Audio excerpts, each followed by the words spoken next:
Hi there.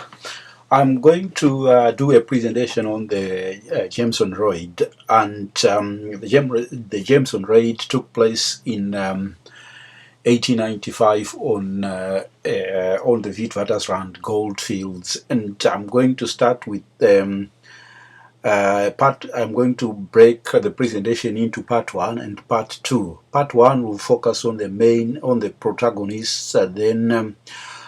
I'll go on to the grievances of the what were known as the Uitlanders, or the foreigners, and then I will do an analysis of whether the grievances were had any foundation, and then after that I will go on to part two, which is going to be a different installments. I'll start with the protagonist. The protagonist, as you can see in the picture here, we have got the Boers, who I'm going to refer as the beggars, and the beggars is an Afrikaans word meaning citizens. So essentially, it's calling them citizens. So citizens of the South African Republic, which was referred as the Zuid-Afrikaanse Republic, the ZAR. So the Dutch, the beggars were the descendants of Dutch and Huguenot settlers from the Cape Colony, and as you can see, in the picture, they had trekked north in a succession of waves from 1833 to 1440. I'm going to show you a map here with the Great Trek, and the Great Trek was in how many? Let me see. 1, 2, 3, 4. Yeah, it was a succession of 5 waves starting from 1833 to 1840. The one I'm interested in here is the one in Brown, which was led by Andreas Potgieter. Andreas Potgieter led the what they were referred as the Fur trekkers, and they settled, on most of them they settled in the Transvaal, what is now the parts of the northwest and Gauteng province in present day South Africa. So, and that was the beggars. They were essentially rural peoples with relying on a subsistence economy centered on farming. And after years of isolation, the beggars, it was alleged, were unwilling or even unable to readjust themselves and their way of life to the cosmopolitan lifestyle that was springing up on the Witwatersrand goldfields. And I'm going to the Uitlanders. These are the people you see here in the picture. They started off on the Witwatersrand gold rush, and that was in 1884 when the gold rush started. The actual gold rush itself was in 1886. 1884, that was when a man by the name of J.G. Bantiers discovered gold, and then people started coming in waves, and they were mostly American, British, there were the Germans, Italians, and other European nationalities. And Johannesburg itself was a town of about 40,000. That was in 1890. And so that's a map of the Witwatersrand here, and the gold bearing unit was mostly here in brownish sort of coloring, and the yellow bit, they are older sedimentary rocks. So we have got the the West Rand here, then we've got the Central Rand, the East Rand, and yeah. So by 1890, as a result of gold rush, as I have said earlier on, there were about 40,000 people on the Witwatersrand gold fields. And to put that in comparison, Pretoria, which was the capital of the South African Republic, and it had only about like 4,000 people. It was just a small town, just a what is referred to as a township, The Uitlanders were condescending to the burghers, whom they regarded as backward or even inferior to them, and this was obviously why they were saying this, was that like they were mostly like looking at President Paul Kruger, who was president of the South African Republic, and he was very patriarchal, referred to as the Uitlanders as his children. Most of the Uitlanders considered President Paul Kruger to hold vast powers, and they alleged that he was accountable to no one. And they were saying the grondwet, or the constitution of the South African Republic, was antiquated and was not up to the task of running a rapidly industrializing society. So yeah, so that's the Uitlanders or foreigners, and then we have got President Paul Kruger. That's the man in the man I'm highlighting with the case on there. So he was born in 1825 in the Stensberg area of the Cape Colony, and took part in the Great Trek as a child. Paul Kruger belonged to the Doper sect of the Dutch Reformed Church, and this sect was particularly opposed to new liberal thought, which was springing up in most of Europe, and he abhorred outright hospitality to industrial progress. So that's President Paul Kruger. And then we have the other protagonist was Leander Star Jameson. Yeah, that's the man in the picture here. He was born in 1853 in Scotland and trained as a medical doctor at the University College London, and finished in 1877. Went to South Africa in 1878 and settled in Kimberley, where he practiced medicine. One of his patients was, by coincidence, was Cecil John Rhodes. He had a dislike of conventional ethics and procedures, and was interested in new frontiers and expansion of the English-speaking world. And his other interests that might actually determine the course of how we looked at how the Jameson raid unfolded was gambling and card playing. And then we have got, we've got Cecil John Rhodes. Cecil John Rhodes was born in 1853. This is the guy you see in the picture here. And he was born in 1853 in Hertfordshire in England. He left for the Cape Colony at 17 for medical reasons.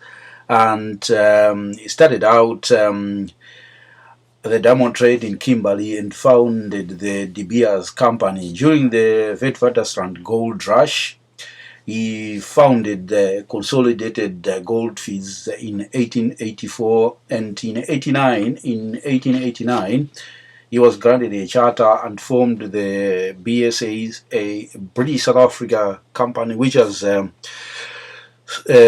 Rhodes used as a vehicle for his Cape to Cairo dream. That is, he wanted to paint the map of Africa red, with the British expanding from Cape Colony to Cairo, and he wanted to. He actually succeeded, partially succeeded with colonies in Mashonaland, what is now Zimbabwe, and then in Barotseland, what is now Zambia, and then he went to places like what is now Uganda and the Sudan and Egypt itself. So that was Cecil John Rhodes, and so Cecil John Rhodes and Leander Star Jameson, They were convinced that the independence of the South African Republic was a hindrance of their Cape to Cairo project and came in the way of a unified South Africa, and they aimed at uniting the Cape Colony, Orange Free State, the South African Republic, and Natal into one entity governed from London. Cecil John Rhodes was also aware that the Kaiser Wilhelm of Germany was making cooperative gestures to to President Paul Kruger, and that there was a possibility that the two might actually consolidate territory between the German colony of Southwest Africa and the Transvaal. Such a move threatened Rhodes' plans of unification and also blocked his rail route towards northwards.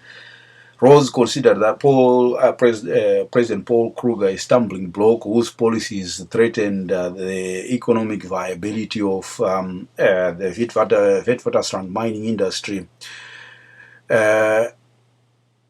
which in Rhodes' estimation was now as financially important as to his commercial interests as a diamond, as is the diamond mines in Kimberley. Now I go on to the I go on to the grievances of the Uitlanders, what actually sparked the Jameson raid and the uprising on the Witwatersrand.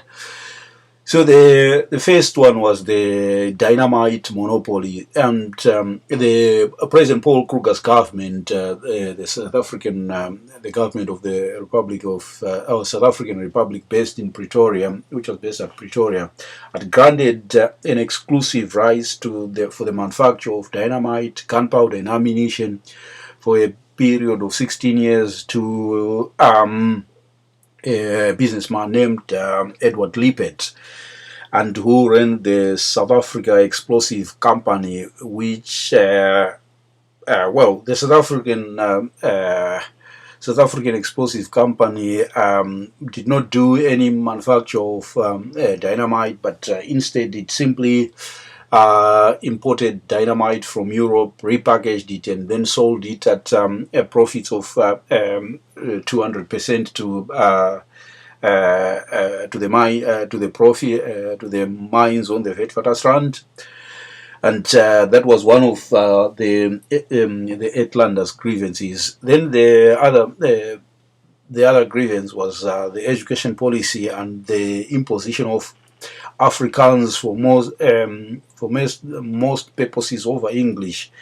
The education of the laws of the South African Republic provided that schools giving instruction to Uitlander children in their home language received state support on a scale lower than that given to Afrikaans medium schools. The net result was that the Uitlanders, who mostly preferred to teach children in languages spoken in their homes, which mostly the Uitlanders, majority of whom were British and American, and they wanted children in schools to be taught in English. So that was one of the grievances, and then the other one was the franchise, that is the vote. So the Uitlanders, or the foreigners, the qualifications they required to obtain citizenship of the South African Republic and be able to vote for representative on what the South African Republic's legislature, which was called the Volksraad, was 14-year residence, and they had to be at least 40 years of age, and they had to take an oath of allegiance and payment of a fee of £25 in the £25 for naturalization, and that is for them to acquire full burger rights, that is full citizenship, rights of citizenship, and the full burger rights were only attainable after 12 years after naturalization. And after naturalization, newcomers were faced with the prospect of a further 12-year period in which they were without the full citizenship rights in any country in the South African Republic or in their country of origin. So yeah, that was the grievance on the franchise. Then the other grievance was on the railways, the question of the railways. The Netherlands Railway Company, that was the company that had the monopoly of running the railways in the running trains and the railways in the South African Republic, was slow in constructing lines. Its finances were shambles, and the tariffs charged by it over the lines between the Vaal River and Johannesburg were prohibitive. There was so that was the railways, and for yeah, and then the other the fifth and what I would consider the last of the major grievances was taxation. The the South African Republic was landlocked, and most of the imports were subjected to pay duties at ports of entry at Cape Colony, Durban in Natal, and the what was referred to as the Delagoa Bay, which is now Maputo in Mozambique. So the cost of transport by rail, the miners on the Witwatersrand Gold Reef were supposed to pay for the cost of transport by rail, and then on top of like the duties already paid at ports of entry, maritime ports of entry, they were supposed to pay duties to the President Paul Kruger's government at Pretoria. The cumulative effect of all this was that compared to other landlocked states, such as say the Orange Free States, prices for basics was 3 times more expensive than what people who were living in the Orange Free State were paying, and then there were general taxes. The general taxes were mostly, they were not like paying not only taxes, but they were a string of other onerous taxes which were imposed without any consultation with industry stakeholders. There were a series of collections imposed on goods, a large variety of license fees, pass receipts, and on labor. These taxes were a threat to the profitability of the mines, and it was felt that the Foxrad was taking excessive taxes from a defranchised communities industry. So now I'm going to an analysis of the whether the grievances were actually justified, and so as to the question of the dynamite monopoly. Yes, the dynamite monopoly was actually eating into the profits of the miners, and it was really it was unjustified. And then with the question of the franchise, it has been asked whether actually the Uitlanders really desired the franchise, or whether they were prepared to give up their previous citizenship in favor of that of the South African Republic. It was difficult to accept that the citizenship question was actually a genuine grievance, given that due to the initial uncertainty about the economic future of the gold fields, most Uitlanders were reluctant to commit their wives and children to a settled life on the Witwatersrand. So then the Uitlanders were complaining about taxation as the unnecessarily burdensome and fell disproportionately on their shoulders. However, it was to be explained that taxation must be considered under 2 categories: import duties and general taxation. Concerning customs duties, as already stated, the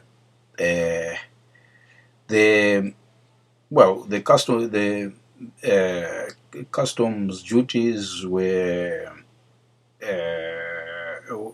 whether they was higher than that of the Cape Colony. the Uitlanders might well have the point received to participate in any customs union with other South African states.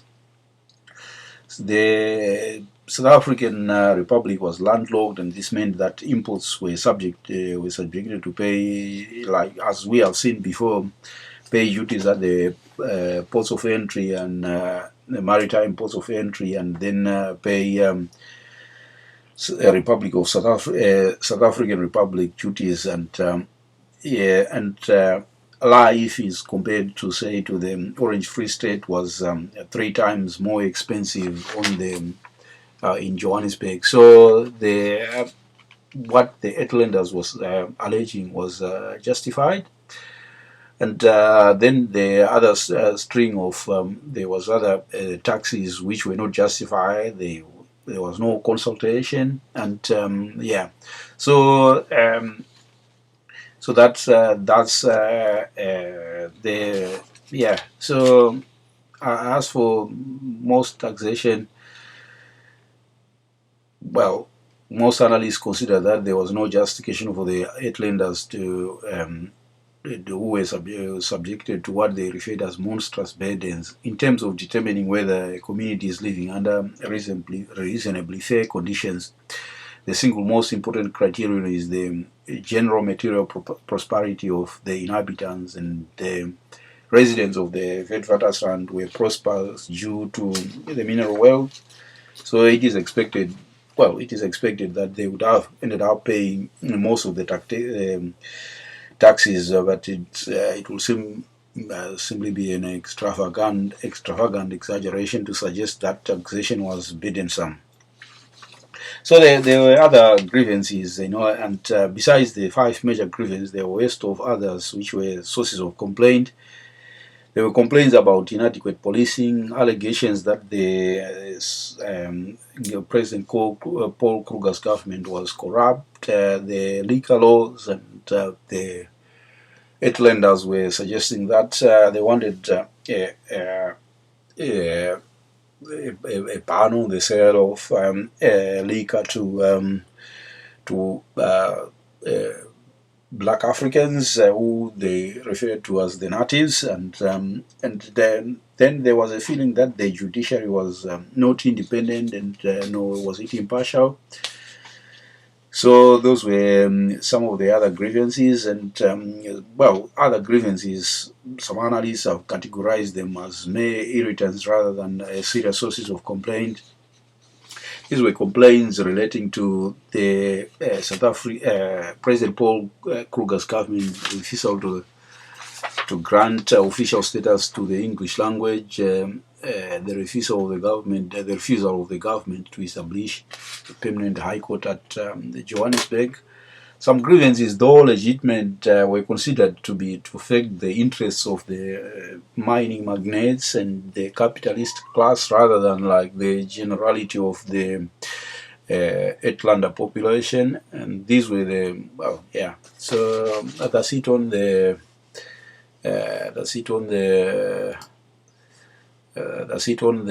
part 1 of the Jameson raid. So in the next installment, I will look at the actual Jameson raid itself, and then I'll look at the aftermath of the Jameson raid.